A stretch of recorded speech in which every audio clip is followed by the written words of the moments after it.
Sir আমাদের দিল্লি থেকে এখনই আছে সে বাজমলাল কাকে উনি আছি।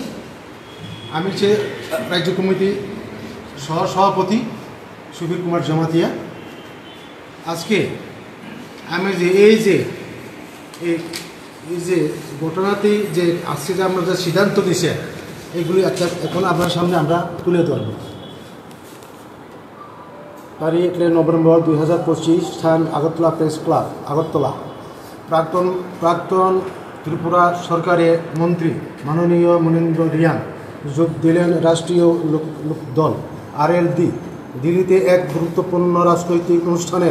ত্রিপুরা প্রাক্তন মন্ত্রী মাননীয় শ্রী মনীন্দ্র রিয়াং আনুষ্ঠানিকভাবে যোগ দিলেন। রাষ্ট্রীয় লোকদল RLD দলের সর্বভারতীয় নেতৃত্ব ওনার ত্যাগ করে অনুসারে কাজের প্রতি শ্রদ্ধা জানিয়েছেন। ওনাকে ত্রিপুরা রাজ্যের সভাপতি হিসাবে দায়িত্ব প্রদান করেছেন। Thank you. এখন আমার সামনে আমাদের রাজ্য প্রেসিডেন্ট মনীন্দ্র দেববর্মা মহাশয়।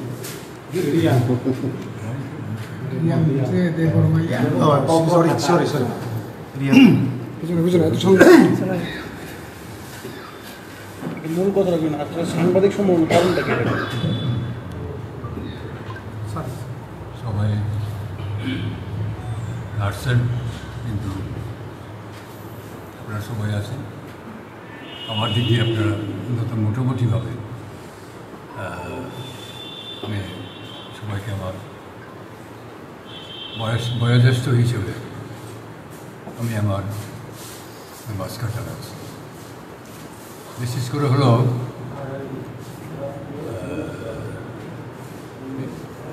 বিগত দিনে আমি কংগ্রেসে ছিলাম, জাতীয় কংগ্রেসের প্রদেশ নেতৃত্ব হিসেবে আমি কাজ করেছি। বিভিন্নভাবে বিভিন্ন অবস্থায় টিকতে না পেরে এবং আমি যে আশায় জাতীয় কংগ্রেসে যোগ দিয়েছিলাম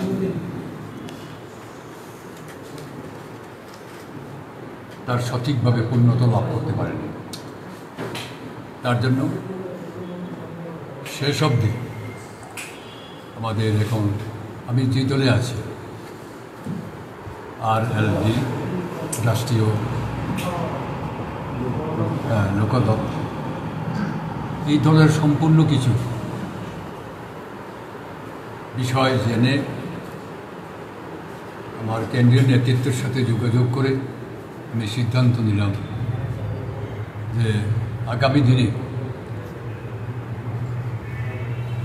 এই দলে থেকেই আমি আমার সারা ত্রিপুরার সার্বিক ত্রিপুরার বিভিন্ন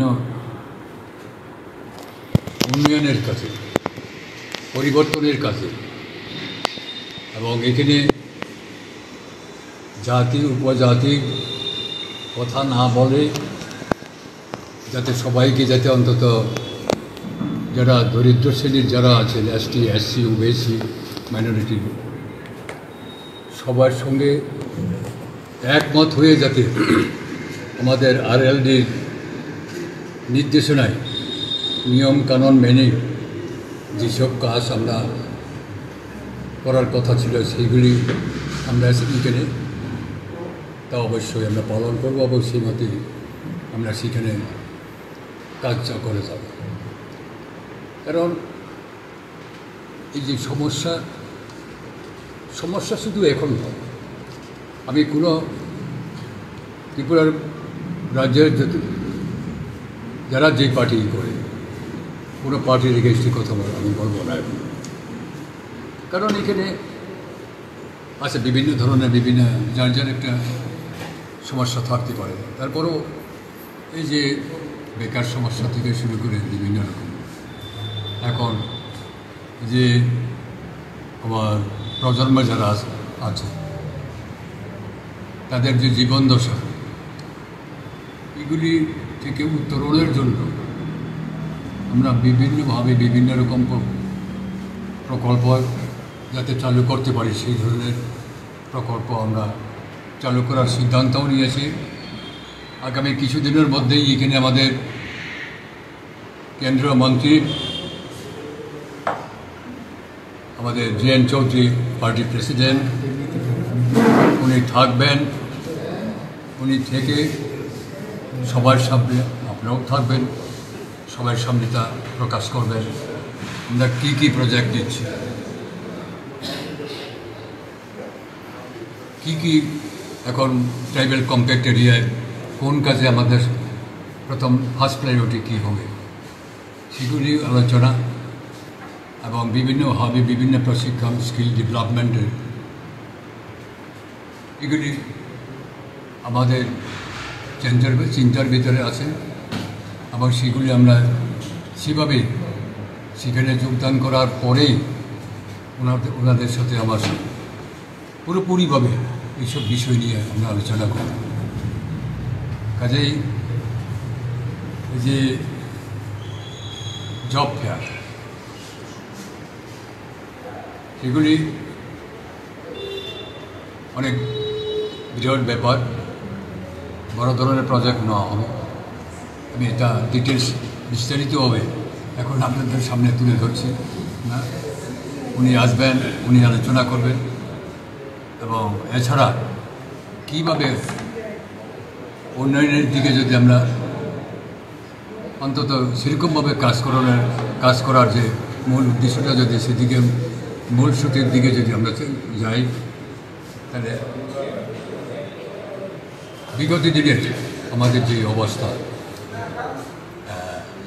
যাতে এটার পরিবর্তন করতে পারে সেটার জন্য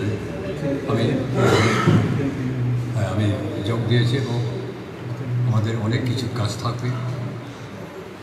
চাই আপনাদের সহযোগিতার মাধ্যমে সব কিছু হবে।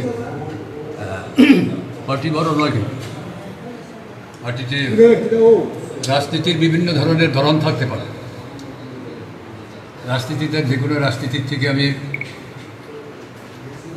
বিধানসভায় হোক এডিসিতে হোক আমি প্রতিদ্বন্দ্বিতা করার পরে দেখলাম আমি জিতে গেলাম, আমি প্রতিনিধি হলাম। প্রতিনিধি হওয়া বড় কথা নয়, কিন্তু মানুষের কাজে মানুষের বিভিন্ন ধরনের বিপদ আপদে অন্তত যাতে সহযোগিতা দেয় এবং মানুষের বিপদমুক্ত করার জন্য যদি সেরকমভাবে বিভিন্নভাবে করে থাকে তাহলে এটাই সবচেয়ে শ্রেয়। আমি বিশেষ করে আজকে আমার ফার্স্ট উইক ডিসেম্বর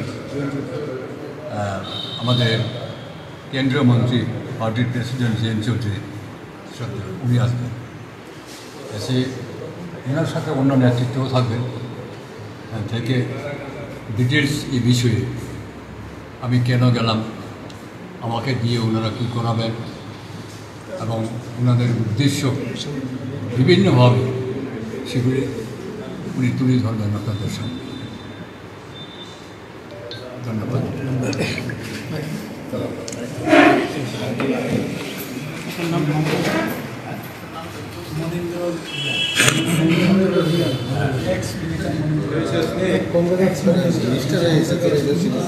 কংগ্রেস আমি পিসিসির এক্সিকিউটিভ মেম্বার।